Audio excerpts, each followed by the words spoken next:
शिवाय. 12 ज्योतिर्लिंगापैकी तिसरे ज्योतिर्लिंग श्री महाकालेश्वर उज्जैन मध्य प्रदेश येथे स्थित आहे. ओम महाकाल नमः.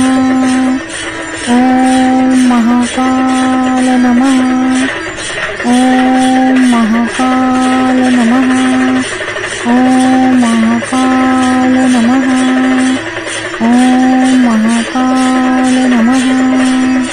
ओम महाकाल नमः. ओम महाकाल नमः. ओम